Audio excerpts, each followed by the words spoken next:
สบายดีคนนะคลิปนี้เป็นคลิปที่สองครับสุขสบายดีทุกคนเนาะwelcome to กุหลาบแดง channel นะทุกคนนะ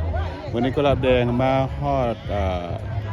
เนโปวาลีวัดกุฎธัญรามนะทุกคนนะเดือน5วันที่12ปี2024นะทุกคนนะตักบาตรแบบว่าเที่ยวสลาพอเยวัดเนโปวาลีทุกคนนะอีกเป็น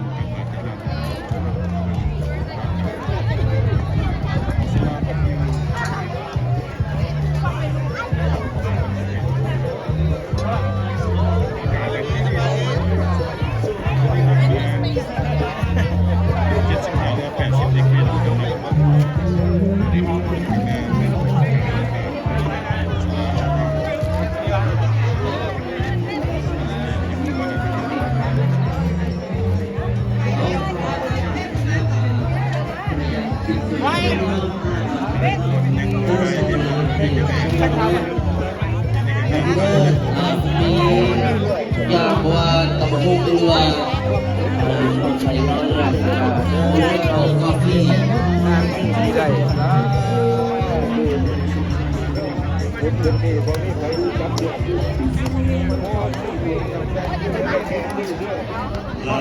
แต่ปีลาวดีเยี่ยอะไรขอทุกท่านจงมีความสุขในปีใหม่นะคนเด้อตามป่าในการอธิษฐานตามที่สบายดีปีใหม่สบายดีปีใหม่ สิ่งที่บนจุดงามในปีใหม่ปีนี้ก็ข้าให้ทางคณะกรรมการพร้อมพี่น้องสาวพุทธก็เป็นความภูมิใจที่ได้พี่น้องสาวพุทธมาทำจานหลายด้วยความเป็นระเบียบเรียบร้อยการนุ่งห่มกันจงงามนะคนเด้อขอขอบใจพิเศษน้ำสุภาพสตรีเด้อคนเด้อนุ่งเครื่องสินผ้าเบียงทรงผมยิ้มแย้มแจ่มใสอันนี้ก็เป็นฝ้าอากาศก็หายใจในวันนี้ทางวัดเฮาเพิ่นก็มีหลังจากตักบาตรแล้วท่านพระครูบาสันเขาแล้วจะมีการสู้ขวัญปีใหม่นะครับพี่น้องหลังจากสู้ขวัญแล้วจะมีการแห่สนั่นถามว่าท่านใดมีต้นกระเบงหรือว่ามีอย่างนี้แต่อยู่ในมือก็แห่หลังจากนั้นแห่แล้วก็มีการฟ้อนรำวงนาฏศิลป์อยู่ให้กำลังใจให้ลูกหลานออกเลยเนาะหลังจากนั้นแล้วก็มีการมวลซึนไปตลอดในวัดเฮาวันนี้ก็มีน้ำแดงเหล้ายาปลาปิ้งฟรีเนาะครับเนาะเบียร์ฟรีเราฟรีแต่ว่าการพวกทานกับมุทนาจากเกศสองเกศมาซอยวัดครับเนาะผู้ใดขึ้นมาอยากมวนอยากซื้อโทษเบียร์สิเบิร์ดเราสิเบิร์ดมุทนาเกศสองเกศก็ดีเพื่อบ่ให้มันบกลงอะไรเมื่อนี้มือวันมือซื้อเมื่อเต้นเมื่อดีให้ความสวยให้ความบุรักรีพญาตอกมาพนองทางการตื่นเขายินดีดังศิลปินทุกทานเด้อพระเด้อมีขึ้นมาฟ้อนได้ขึ้นมาในที่บูได้คือน้องสายเตี้ยมือมากวะประจำในนี้เป็นยินดีต้อนรับทุกทานได้ป่ะยิงซ้ายมีความสามารถร้องรำของแคนมีมือคีย์บอร์ดร้องรำได้เบิร์ดทุกคนอะไรแล้วพยายามดึงน้ำแดงน้องจะบุกแล้วกับพยายามผู้รักคิดสองคิดไม่ซอยวันเขาอันนี้เป็นการคนซื้อเหมือนกันด้วยยาวขนาดที่พักพ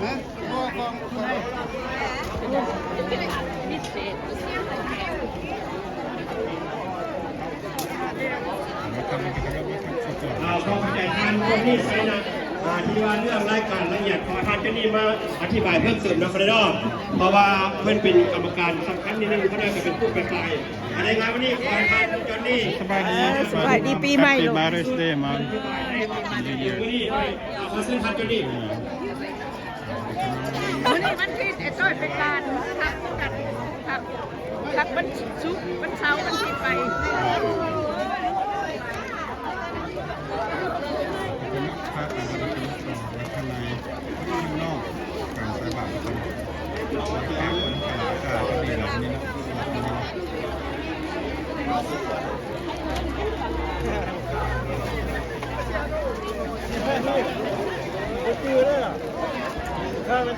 นี่วัดเนโปวาลีจะเป็นเป็นสลาให้หลังที่คน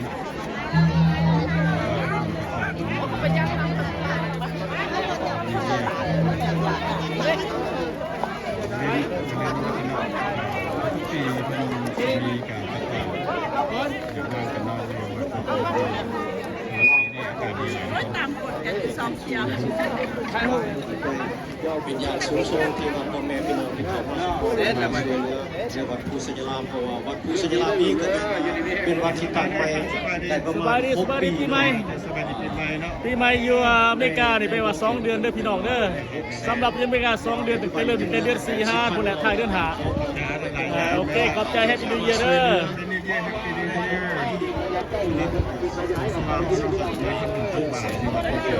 ข้าพเจ้าเองนะตั้งคณะกรรมการตั้งหน้าเจ้าที่การวัดอีกขึ้นนึงของน้อง ซ้ายก่อนเจอไปโบแฮปปี้นิวเยียร์ไปแล้วเด้อ วอสตันสเตทจากมาลังคือน้องสูงส่งขอว่าให้พวกทางจงมีความมวลซื่นวนไปน้ำกันจนตลอดว่ารายการจนจะสิ้นสุดลงเนาะเพราะว่าปีนี้ก็สิมีคณะวงดนตรีตามใจเนาะเป็นสื่อฝ่ายในการตามฝ่ายกันเริ่มเพื่อมาช่วยเหลือปีนี้เป็นว่าปีพิเศษแต่ปีนี้ที่ว่าเขาได้มีคณะวงดนตรีเพิ่นมาช่วยจังซั่นว่าขอขอบคุณแจ้งเพิ่นอีกเป็นที่นึงเป็นพิเศษที่ว่าได้ให้การช่วยเหลือจากว่าผู้เสียสละในเราคอมมูนิตี้ที่รันวอชิงตันสเตทเขาเนาะขอขอบคุณแจ้งเพิ่นเนาะ Thank you for stopping by and thank you for your support ขอขอบใจย้ำท่านจนิสยาที่เป็นผู้กรรมการสำคัญอย่างนี้นอกจากนี้ก็มีท่านสืบพึ่งประดิษฐ์และขายานางและแพงดีสิทธิดีเป็นผู้สำคัญในนี้และตอนนี้คณะก็มีความภูมิใจที่ได้เห็นพี่น้องชาวพุทธมาอย่างหลากหลายและนักศิลปินเขามาทัวร์ซีแอตเทิลเลยกันเนาะวงดนตรีหลายๆวงคือนกสายวันท่านขวัญหรือว่านกเจ้าก็มีหลายๆมามวนน้ำกันเด้อครับเด้อพร้อมเดียวกันนี้ก็ขอขอบใจน้ำครั้งคณะกรรมการแต่ละวัดวัดใหญ่หรือว่าวัดมิไซหรือวัดอาจารย์แอร์ที่มาต่างนาวัดอันนี้ขอขอบใจเบิร์ดทุกการรายการมวลซื่นในวันนี้ดินฟ้าอากาศก็ให้นะครับเด้อเป็นนักเรียนขอให้ทุกท่านจงอยู่มวลซื่นแห่ในการมวลซื่นเพื่อเป็นสิริมงคลในปีใหม่และก็อยู่มวลซื่นให้กำลังใจลูกหลานคนนักศิลป์และก็อยู่มวลซื่นให้กำลังใจข้างคณะดนตรีผู้ใดเป็นนักร้องก็ยังกันไปให้กันหลายทั้งหมดเราเป็นเจ็บท่านผู้ใหญ่ที่ต้อนรับไปจับความสุขเราเป็นมาเรื่องไปยืนฉะนั้นขอให้ทุกท่านจงแฮปปี้ออเดย์ทูเดย์ให้สุขสันต์หรือว่าร่ำรวยทุกสื่อคนสุขภาพแข็งแรงอายุมันคนยืนสู้กุศลเด้อขนาด ภูมิใจทางนะครับเนาะ ดอกไม้พี่น้องอันนี้เป็นดอกไม้ดีใจใส่สัปดาห์คือเป็นสปอนเซอร์กับที่ละหลายแบบพี่น้องเป็นแบบเพื่อนได้ใหม่อยู่แล้วนะเอาดีไปเลยคนมามุมเนี่ยเนาะคือคนมาเจอกันอย่างนี้นะทุกคนก็เป็นเจ้าได้ไปอยู่แล้วโอ้ยนะทุกคนนะ นี่พวกนี้ไปจับเด็กพี่น้อง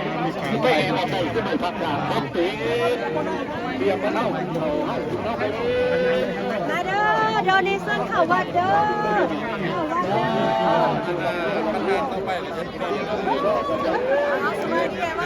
สบายดีแล้วสบายดีแฮปปี้นิวเยียร์แฮปปี้นิวเยียร์แฮปปี้นิวเยียร์นะแพงกับแพงไปงานไปงานไปงาน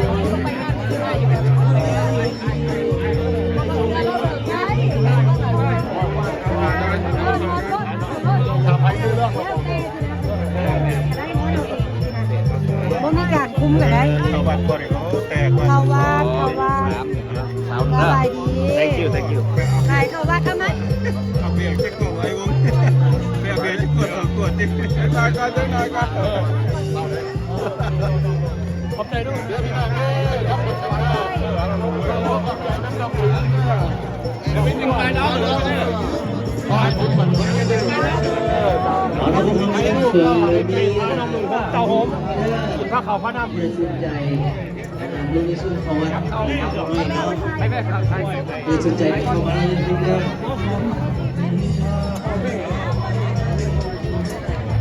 อาจารย์เรามีพวงมาลัยนะดูในเช่นน้องผู้ใดอยากได้พวงมาลัยนะดูเช่นน้องแล้วแต่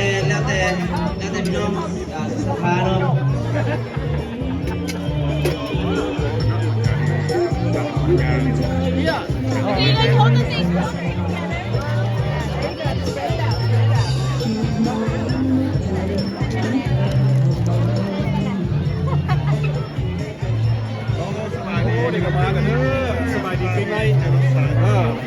บาทเด้อมื้อนี้ ทีนี้เนี่ยไอ้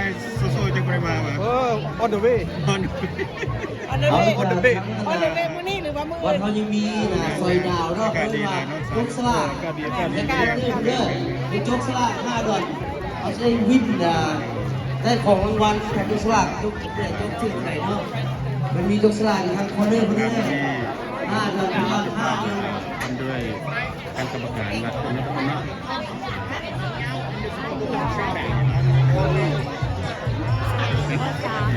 ไปดี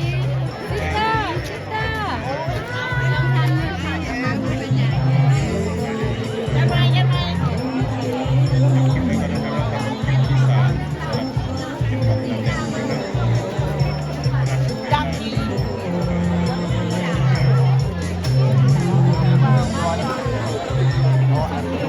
เอามีทั้งคอฟฟี่ไอซี่คอฟฟี่ไอซี่ทำรุ่งนะครับแล้วก็สลากเป็นผู้เล่น มาดีแฮปปี้นิวเยียร์เข้าไปในกันเลยคิวคิว เอาสักครั้งหนึ่ง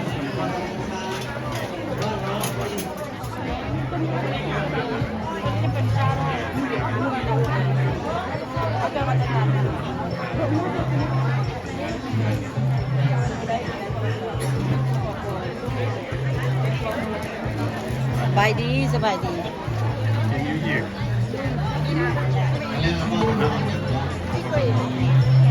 เบิร์ดทั้งวงดีเจบัตบัตเดโก้วันนี้ยูนิคอร์นหลายคนมาหลายสบายดีแฮปปี้ลาวนิวเยียร์สบายดีนิวเยียร์ everybody say hello andสบายดี brother สบายดี เห็นไอ้ยูทูบเบอร์ใหญ่ไอ้ สบายดีเด้อ ไอ้เจียแฮปปี้นิวเยียร์ไอ้ แฮปปี้นิวเยียร์เนาะเจอกันอีก ที่น่าเจอกันที่น่าอยู่บุญเล่นไอ้มา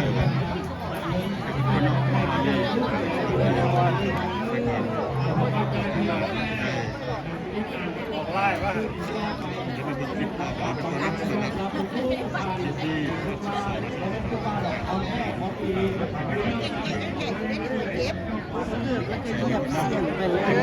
ค์ก็แชร์นะผมไม่ได้มาแชร์กันเลย